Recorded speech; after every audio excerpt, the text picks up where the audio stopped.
আমরা একবার মরুভূমিতে সফর করছিলাম, হঠাৎ দেখলাম মানুষের জটলা ডিঙ্গিয়ে ভেতরে যেয়ে দেখি এক লোক শুয়ে আছে আর অন্য লোকেরা মন্ত্র পড়ে ফু দিচ্ছে। উল্টাপাল্টা মন্ত্র পড়ে ফু দেয় না, সুমন্তর সু কালী কুত্তার গু।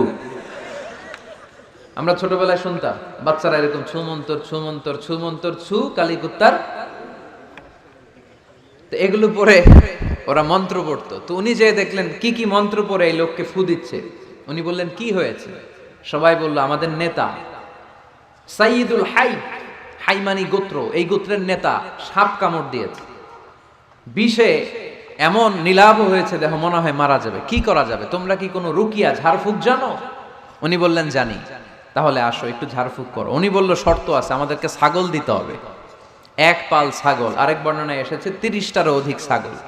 সবাই বলল আমাদের নেতা, এর যদি কিছু হয়ে যায় আমরা নেতৃত্ব শূন্য হয়ে যাব, ছাগল লাগুক আর ওট লাগুক, তুমি আসো। বাড়ি বাড়ি যে ছাগল এনে, ছাগল রেডি।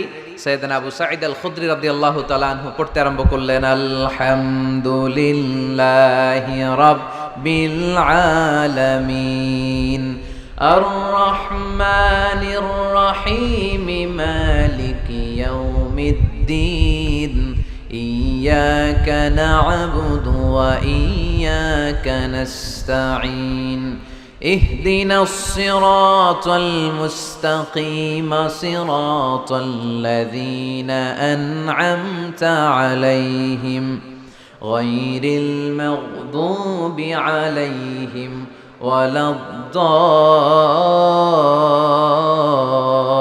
الضالين পড়েন আমিন।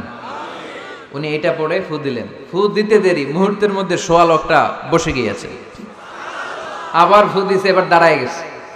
আরেকবার ফু দিছে, হাঁটতে শুরু করছে, একেবারে সুস্থ। সবাই তো অবাক, টাসকি খেয়ে গেছে। আবু সাঈদ আল খুদরি রাদিয়াল্লাহু আনহু বলে, টাসকি পরে খাও, আগে ছাগল দাও।